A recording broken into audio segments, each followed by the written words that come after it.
Last time on Steely's Corner. Candyman. Candyman. Candyman. Candyman. Candyman! Ooh, watch yourself, it's the Claw!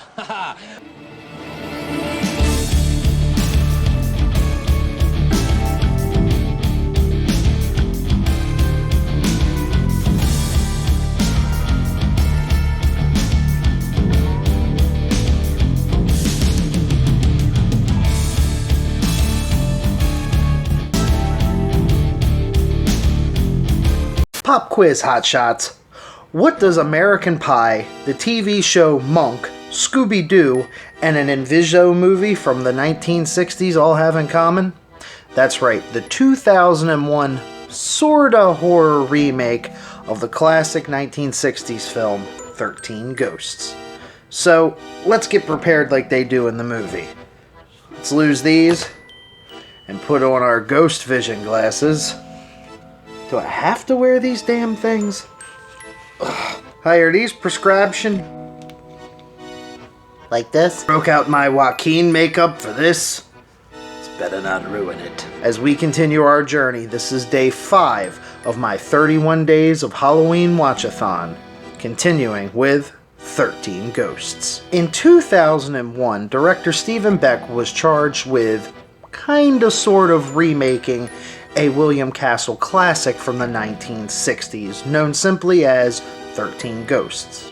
Back then it was a black and white haunted house movie that was shown in 3D, kinda sorta the beginning of that sort of craze. But he decided to give it a new and modern flair by updating the horrific demonic creatures that came from beyond the grave, giving them all backstories, giving the movie some stunning visuals, some pretty awesome kills, and a very early 2000 cast. Very early 2000s.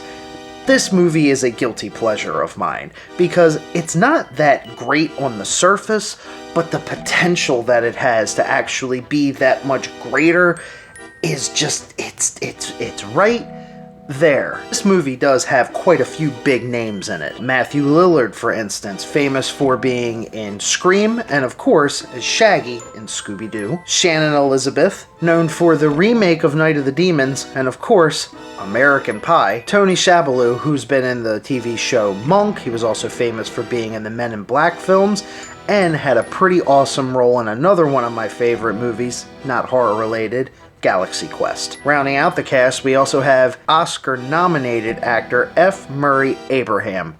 This guy always plays an asshole. Watch out! He killed Mozart! In a movie?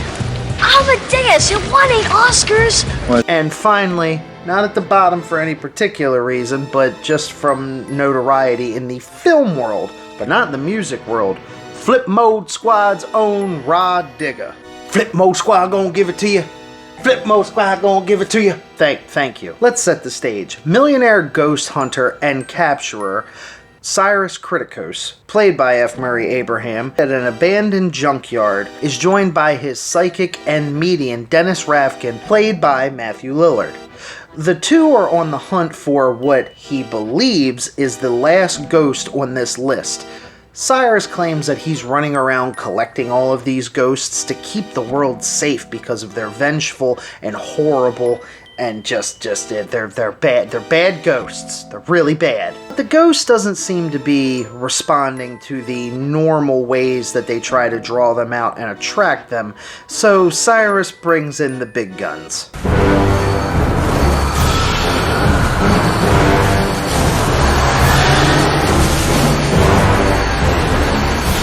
Truck full of blood? You gotta be shitting me. Ruh-roh, Raggy! After this, the monster goes on a crazy rampage, murdering multiple people. But anyone not wearing the glasses can actually see the assailant taking people in half. It just looks like they're being folded in by the damn air. I ain't afraid of no ghost. Who that there? With some of the best practical effects I've seen in a long time. I mean, they prided themselves. Little CGI in this movie, but overall, they kept it pretty practical. In the aftermath, we find out that Cyrus has died. So, what happens next? We move the story along to his nephew and last living relative, Arthur Criticos, played by Monk himself, Tony Shabbaloo. And then we get introduced to his family, his daughter, Kathy Criticos, played by Shannon Elizabeth, his young son, and probably the world's worst nanny who doesn't cook, clean, or really do anything, Maggie, played by Rod Digga. This family is kind of in shambles because not too long ago, the mother of this family died in a tragic house fire, and now Arthur is trying to keep his family together, rebuild his life, but he's hanging on by a thread.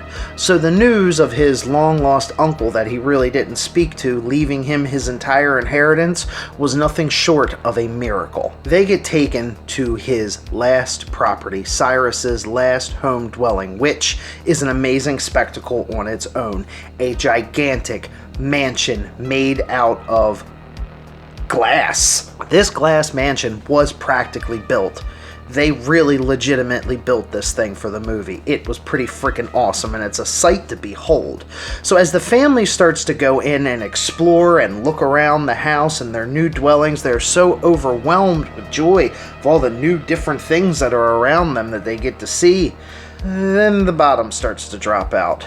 Matthew Lillard's character Dennis shows up, disguised as a, utility worker, says that he needs to check the basement. In doing so, he realizes that all of the ghosts that they had captured and tried to get rid of are all locked in vaults in the basement, protected only by the glass of the house, with Latin scribes written over them, basically like containment spells, making the entire basement a giant containment unit.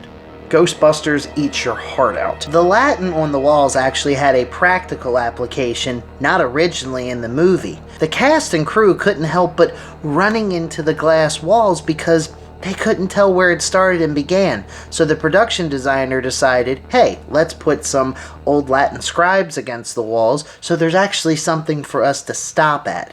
They just changed the script and said that they were containment cubes. The lawyer that brought the Criticos to this house turns out not to be the nicest of guys, because he returns to the basement to retrieve his pay very sinisterly and moves a lever that begins to move and change the entire house. Walls that were open before have become blocked, new doorways are opened, and it seems like the house, yes, is getting bigger, but it's also only leaving one way in and one way out. Slowly but surely, the monsters in the basement start getting out. Without further ado, let's go down the list of these bad boys. We have the firstborn son, the torso, the bound woman, hello there, the withered lover, the torn prince. Alright, slow down. The angry princess, hello there, the pilgrimess, the great child, and Demir mother. Karen, is that you? Slow down. The hammer, the jackal, and the juggernaut. I'm the juggernaut, bitch! I'm gonna hit you with your own pimp! I don't know a whole lot about each of the actors that played the ghosts in the movie, but one notable is the gentleman that played the juggernaut. You may remember him from the Addams Family movies as Lurch. That's only 12, right? Ah, you caught that. Wow, way to count, buddy. Yeah, we're gonna leave what the 13th ghost actually is ambiguous. Don't want to give away the ending. The 12 and secret 13th ghost are actually a dark parallel to the Zodiac. This is known as the Dark Zodiac, basically the polar evil opposite of the Pisces, Scorpio, that sort of stuff. Find out this information during the most chaotic moment, in my opinion, in the story. Dennis reveals himself to be a medium and starts warning Arthur about the problems that are dwelling around in the basement, and how he needs to get his family out of there. Meanwhile, a woman claiming to be an activist shows up to try to help them disarm the machine, saying that there is a failsafe to the device. Well, what device is that? The house. The house is a freaking device. All 12 of those ghosts, with the addition of a 13th, will open, basically, the Eye of Hell. That's funny. It's what I used to call my ex-girlfriend's vagina. But the failsafe is if someone who is true of heart sacrifices themselves. That will shut down the entire machine and allow them to escape. While this is going on, both of his children and the nanny go freaking missing. How can you lose people in a glass house? Well, you know what they say about people who live in glass houses. I'm asking, I have no idea. So Dennis and Arthur decide to search the house, starting with the basement, to try to find their missing children and nanny. I'm gonna stop right there because that's when all hell completely breaks loose. When the movie came out, it wasn't a great success, only making $68 million off a $42 million budget. More than half of that budget went to the construction of this giant glass frickin' house. It is an easy watch though. The visuals are stunning, the lore of the creatures are intriguing, like I said, the kills are pretty memorable. And the acting for what it was pretty good. Some characters a little stale and forced upon, but overall it was great. Besides, I love anything that Matthew Lillard's in. It's an hour and 30 minutes of just cheesy fun. The only real argument I have here is the Rotten Tomatoes score.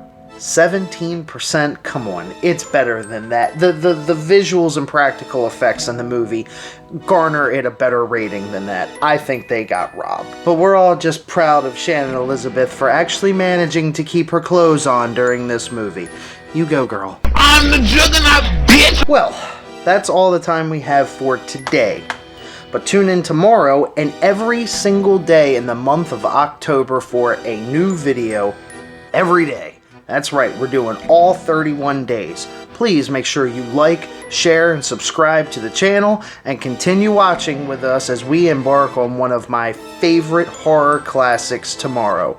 We're gonna do No. I've waited very long, and I've been very patient. I'm doing Texas Chainsaw tomorrow. I don't care. Go for it. Hell yeah! Chainsaw! So, join AJ tomorrow for day 6 of our 31 for 31 Days of Halloween. We'll see you then. Be good to each other. Well, there goes the damn show.